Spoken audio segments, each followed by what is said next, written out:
Gracias por estar con nosotros en Geopolítica para Todos.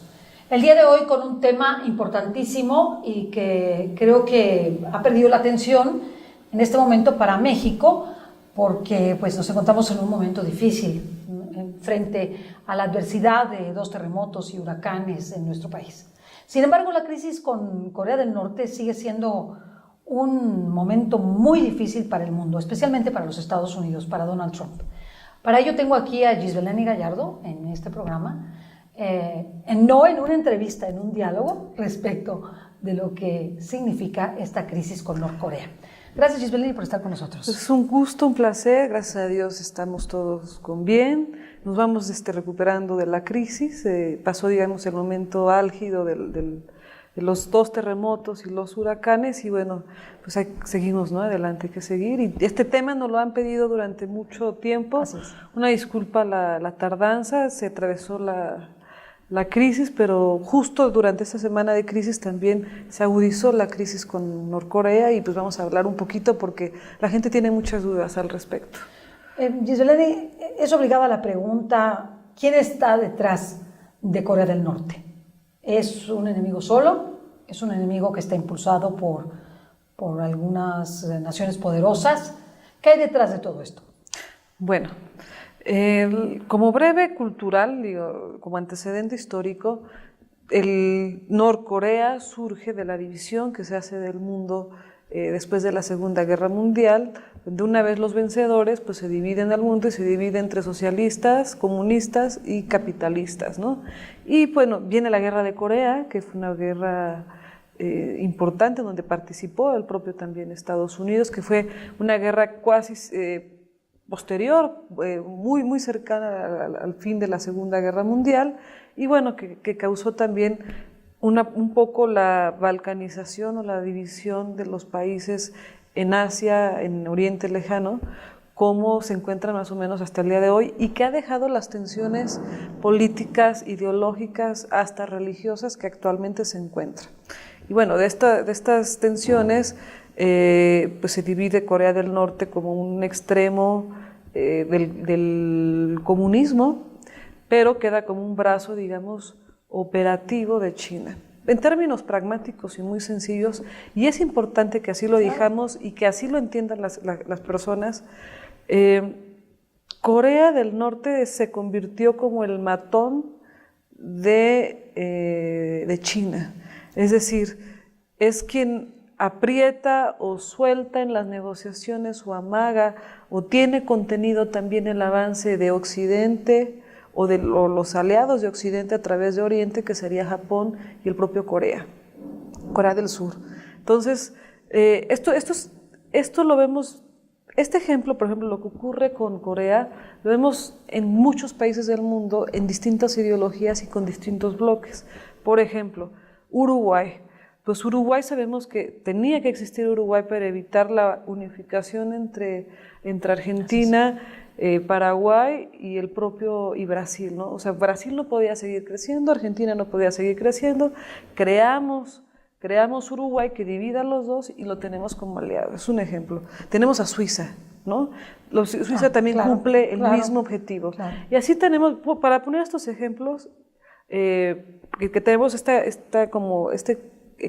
ejemplo gráfico de las distintas regiones del mundo, que siempre tenemos pequeños países. Por ejemplo, en Norteamérica, ¿cuál sería esta situación? Pues tenés a Belice y a propio Guatemala, que es tu muro de contención entre Centroamérica y Norteamérica. Antes de que tú puedas pasar hacia Estados Unidos, pues tienes ahí estratégicamente Guatemala y Belice, ¿no? Sobre todo Belice, que está como mucho más ligado a los Estados Unidos, pero es una cuestión estratégica, con mucho menos tensión y mucho menos conflicto, porque los conflictos también muchos nos los tragamos México, pero es para que entiendan esta división también geoestratégica. Y la función que cumple Corea del Norte en términos muy simples pero también muy pragmáticos es ser el matón de China. ¿Por qué se incrementan las tensiones particularmente entre Corea del Norte y la llegada de Donald Trump? ¿Qué pasa? Uno, Corea del Norte sabemos que es un extremo del comunismo irracional, donde han creado una deidad la familia que gobierna desde que terminó la guerra de Corea, que es una dinastía, la tienen como Dios. De hecho, hay entrevistas de personas de norcoreanos dentro y fuera de Norcorea donde dicen, bueno, es que no es Dios, pero como si fuera Dios, ¿no? Y lo alaban como si fuera Dios. Hay un culto, hay un culto a su persona, un culto religioso, literal, a los líderes, a la familia que ha gobernado durante los últimos 50 años de Norcorea.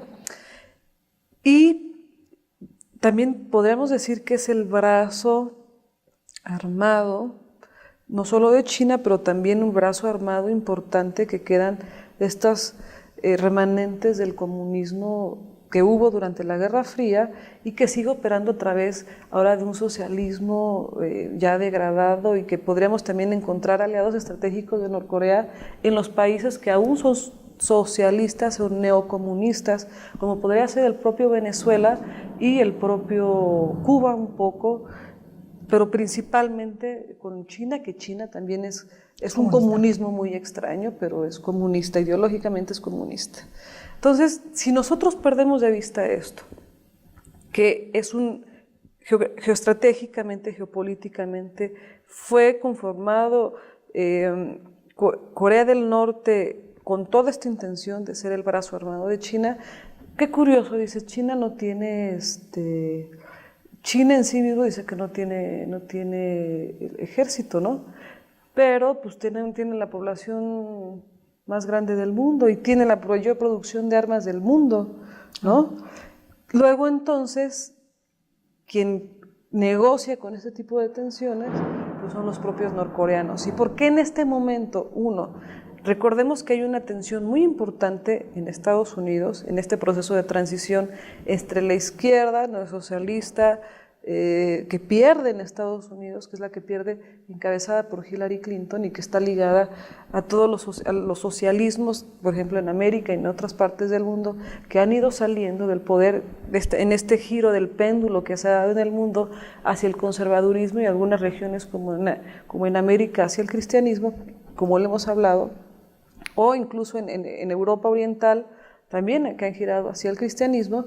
Entonces viene este incremento de tensiones que tienen que ver con esta pérdida del poder de las izquierdas o de los socialistas en el mundo y particularmente en Estados Unidos, esta lucha por el poder, pero tiene que ver también, mucho tiene que ver con las negociaciones comerciales que se están dando entre Estados Unidos y China.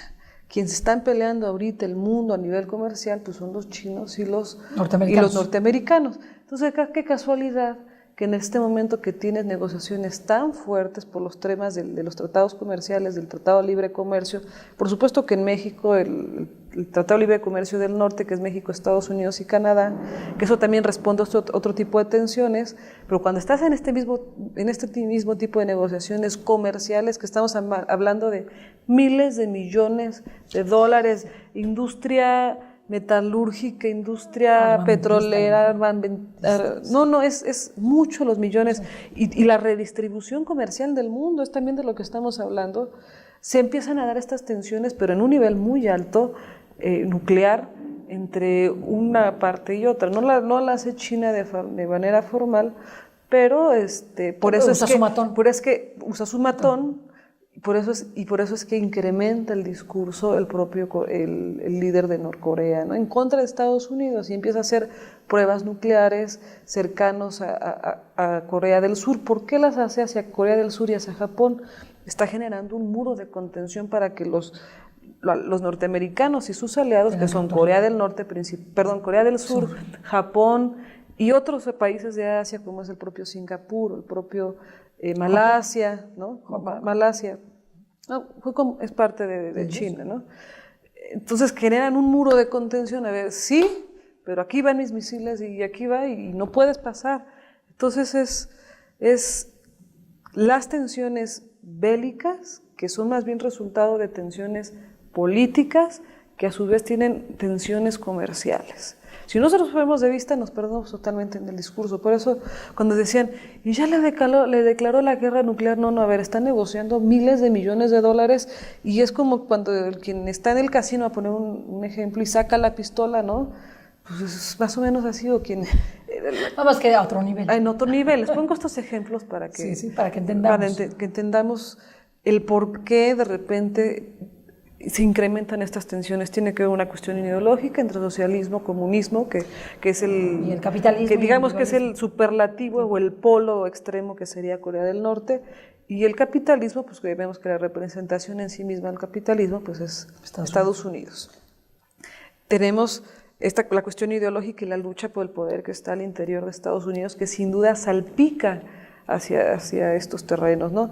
La izquierda, Estados Unidos socialista, pues sin duda debe estar ligado al comunismo en aquella región. ¿Y Rusia qué papel juega aquí? Pues Rusia juega un papel estratégico porque sin duda tiene interés de que Corea del Norte siga conteniendo a Estados Unidos, y tiene el interés en función de las BRICS y en los acuerdos comerciales y en los propios mecanismos comerciales, incluso hasta tiene sus propios mecanismos de comunicación, de moneda, bancarios entre Rusia y China. Entonces Rusia y China giran o jalan hacia el mundo con este contrapeso económico. Lo habíamos hablado alguna vez, sí, claro. Que dije, a ver, ¿qué tiene que hacer Vladimir Putin?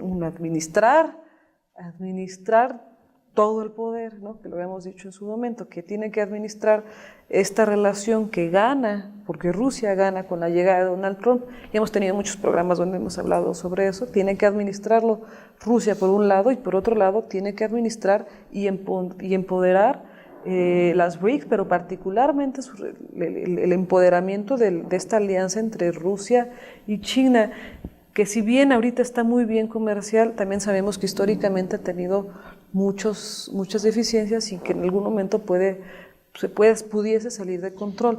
Entonces, digamos, a Rusia de manera pragmática le conviene que le tengan contenido en la región, porque como pueden llegar a China, pueden llegar a Rusia ahora, pero por la costa del Pacífico o por la región asiática. Claro. Los tiene encima con la OTAN en Europa, y con los aliados de Estados Unidos a través de la Unión Europea, los tiene encima en Europa.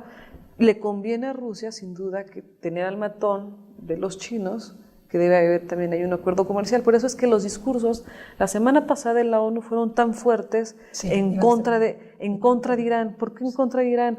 Porque Irán es la forma de golpear a Rusia sin golpearlo directamente. ¿Por qué también fueron tan fuertes en contra de Rusia en función a Corea del Norte? Porque tienes que obligarlo a bajarle el respaldo para que los chinos también puedan ceder en función a Corea del Norte. Todo eso lo vimos la semana pasada, pero en términos generales, en términos simples, por eso es que está en este nivel. ¿Qué hace la semana pasada?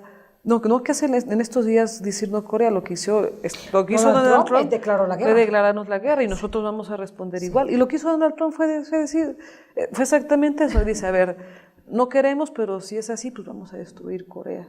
Son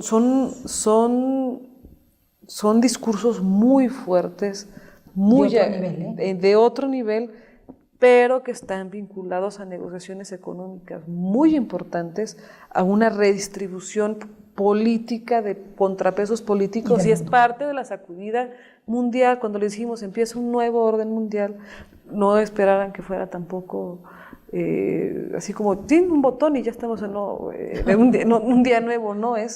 Vienen estas tensiones, vienen estas sacudidas, y sin duda habrá de poner mucho cuidado y mucha atención. Si se manejan las negociaciones económicas tal cual como van, no pasará más que las pruebas que hace uno y que hace otro, y los discursos. Las amenazas y se mantendrán los discursos porque le conviene a una parte y a otra que las tensiones se focalicen en esta región. Es distinto subir el discurso en contra de China. Claro, y en contra de Rusia. O en contra de Rusia, por ejemplo. Ajá. Y viceversa, ¿no? No es lo mismo que China suba su discurso en contra de Estados Unidos a que lo haga el loco que se siente Dios del universo. Dios y tiene su propio universo, del líder de Norcorea, ¿no?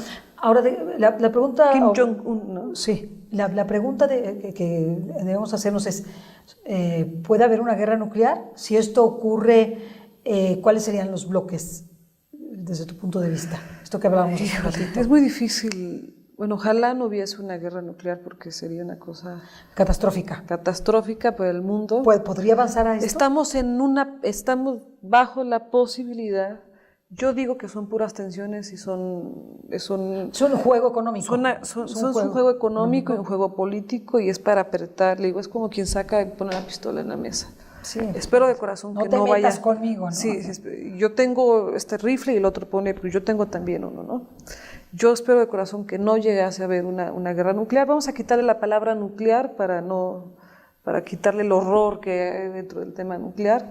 Si hubiese una guerra, que eso sí pudiese ocurrir, una guerra en Asia, porque aparte tienes muy fraccionada la región. Claro. Sería una guerra mundial, pero más allá de guerra mundial, que decimos que vimos una guerra mundial en cuotas, como dijo el Papa Francisco, sería una guerra muy complicada en Asia, o sea, una guerra asiática.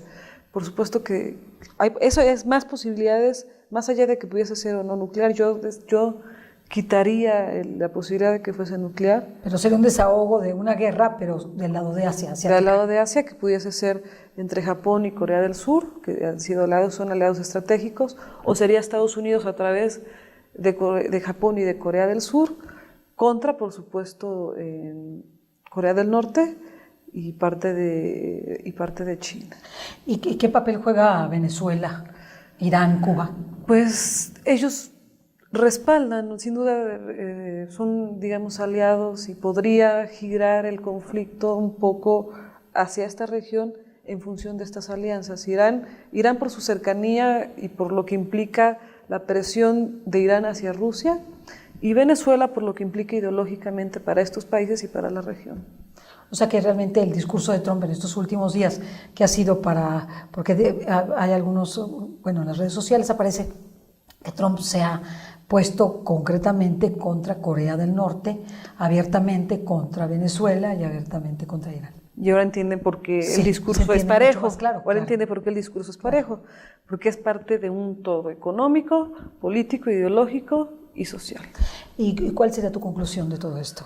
Mi conclusión es que yo espero que, porque aparte estamos en el proceso de las negociaciones económicas en todo el mundo, porque todo el mundo empieza a hacer los presupuestos en noviembre, en diciembre se cierran presupuestos para el próximo año. Es normal, es como la gente que toma las calles en septiembre, que ahorita no lo va a poder hacer porque estamos en tragedia, pero porque aprietan para el presupuesto en la Cámara de Diputados. Es más o menos lo mismo. Yo espero que disminuyan un poco las tensiones conforme nos vamos acercando a fin de año. Y espero de corazón y que ninguno de estos dos vayan a perder la cabeza y vayan a cometer una estupidez. Bueno, pues oremos para que esto no ocurra. Invitamos a todos los que nos ven y nos escuchan, pues a hacer oración por la paz del mundo, que se necesita muchísimo. Estamos a hacer oración por la paz del mundo, sí, y por nuestra propia conversión. Nuestra propia conversión, y sobre todo pedir por los líderes del mundo, ¿verdad? Por su conversión, porque pues esto pone en riesgo no solamente a dos países, sino al mundo entero. Así es. Pues muchas gracias, Lisbeth. Gracias, nos habían pedido mucho este tema y espero que les haya quedado claro. La verdad que nos ayudaste muchísimo a entender, que nos escriban sus dudas, que nos manden sus comentarios sobre este tema y también sugerencias sobre otros temas. ¿Te parece? Así es, por favor. Muchas gracias, hasta la próxima. Chao.